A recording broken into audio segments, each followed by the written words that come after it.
What is going on, everybody? And welcome in to another edition of the 5 Minute Debate. This week, no special guest. The exact opposite, actually. I am here with Marco. The specialist guest. No, I'm going to just firmly disagree with that. I'm here with Marco, obviously, 1/4 of 14p. So we just got a team episode this week, So it's a 14p 5-minute debate. Crushing it, just straight crushing it. And I'm surprised you didn't say something about me saying that I'm the specialist instead of the most special guest. I'm blowing past it. Everything I would have said just would have been mean. Fair. I think you get that in our everyday life enough. Yeah, I do. That's true. Okay, cool. If you haven't read the title of the episode, we are debating Calvin Ridley versus DK Metcalf for redraft. Again, we do a lot of dynasty stuff. This is redraft today. I am taking the Calvin Ridley side, the winning side, some might say. Marco is taking DK Metcalf. The really scary, intimidating side. Yeah, it's not fun for you. This is not going to be good. And typically we do have a Twitter poll I throw out, and I did throw one out, but instead of holding back the results, it was like 70-30. So DK? You're fighting. No, absolutely not. You're fighting an uphill battle. I get it. Well, and especially coming out of the Julio news, right? Like everyone and their mom is like, Calvin Ridley's the best player to ever live. But I'm not new to that wave. This has been my jam for like 3 years. So yeah, I'm ready for this. It's been fun for me. Yeah, it's been a great time. Let's get into it. I got the timer here. It's probably going to go longer than 5 because you already told me it is. So with that being said, man, let's just get into it. What do you have on DK Metcalf, or why do you have him over Calvin Ridley? Yeah, so this is a funny situation because I feel like typically when we do these, I don't always have my guy over. In this case, I do, but it's by one spot, and I think that's why this is such a good conversation. So I've got DK in redraft as my wide receiver 3. As my wide receiver 3.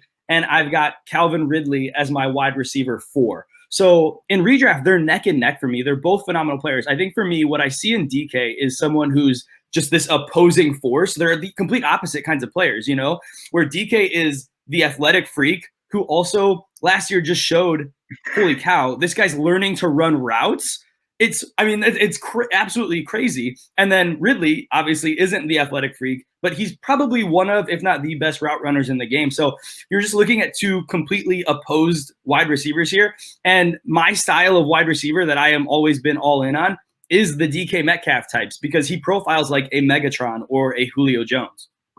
Yeah. And me, and I do acknowledge, DK Metcalf is probably the most physically talented wide receiver in the NFL just based on everything. As long as he doesn't have to turn too much, he's great.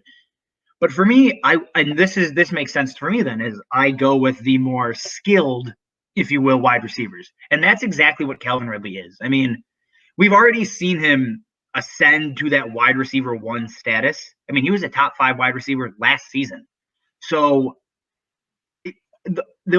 I fully expect him to repeat that exact same production. I have him as wide receiver 4 actually as well, but I am lower on DK.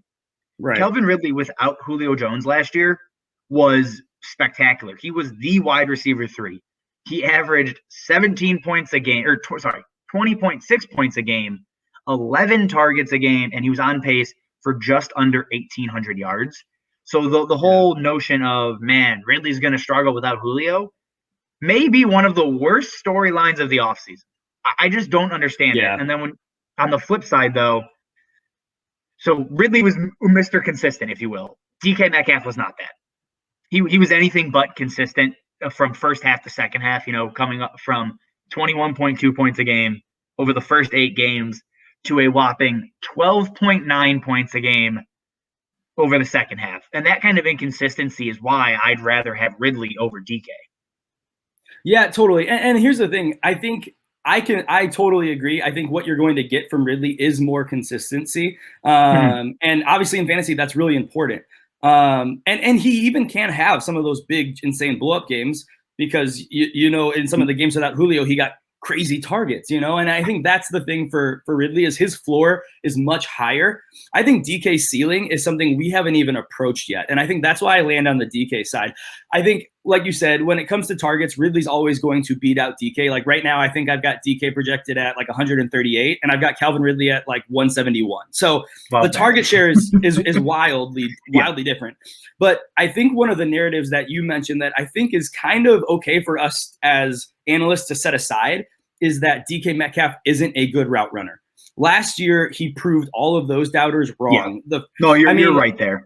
when you look at his success rate at man, zone, and on the press, he's neck and neck or even exceeding Calvin Ridley. The only area where Calvin Ridley actually beats DK Metcalf in those areas is against zone coverage.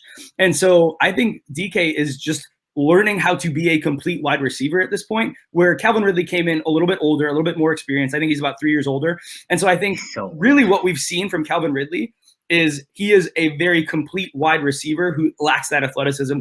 DK came in with the athleticism. Now he's learning to be the wide receiver. I mean, last year he saw a huge jump in target share from 19 to 23%. And it wasn't like Tyler Lockett was just missing a ton of games, which is a lot of what happened with Calvin Ridley last year. But the other, I mean, he just saw that target share because he was an imposing force. He was a true alpha wide receiver. And you don't see that in like any of these other guys. I think where he's going to differentiate from a Megatron or a Julio that I mentioned before is he's not going to get those targets necessarily. Yeah. But I think what he can do with the targets is on par with those guys, maybe even a little bit higher, just because his athleticism is so insane. One interesting split when I was looking into the numbers was DK Metcalf with and without Chris Carson, and it was not. I fully expected him to do better without Chris Carson, just because they can't run the ball as effectively, they have to pass more, and that wasn't the case. He saw basically an identical target share, but teams were able to not stack the box against Carson, and were able to actually play a little bit more coverage. And the difference is 15.9 with Chris Carson. 20.6 without. So that is an underlying factor I think that a lot of people aren't prepared for or even looking at, that I think could be the difference between him being, a top 10 wide receiver and where I have him versus a top 5 wide receiver, which is where you have him. But do you have one more point? We're at 5 minutes. Do you want to push it? I'll just say one thing. Go ahead. Close us out. I think for me, I've been saying this kind of over and over again.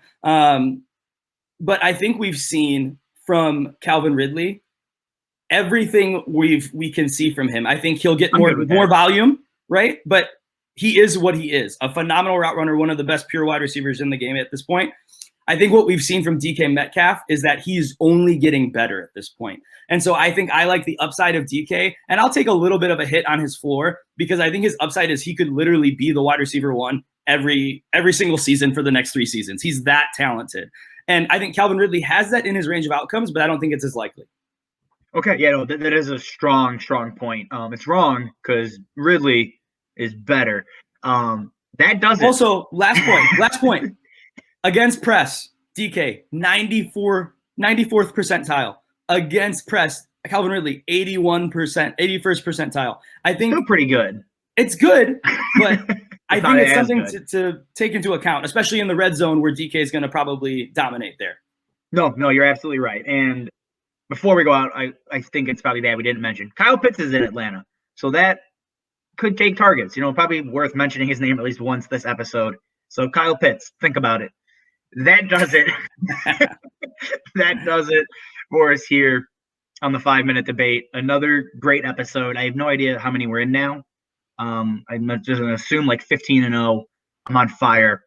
Although I think Michelle whooped my ass last time we did this. So I was going to say your last one, you lost for sure. Like you even told me, hey, I need to change my rankings. Michelle murdered me. It was bad. That does it. That's the 5-minute debate. We will see you guys next Friday.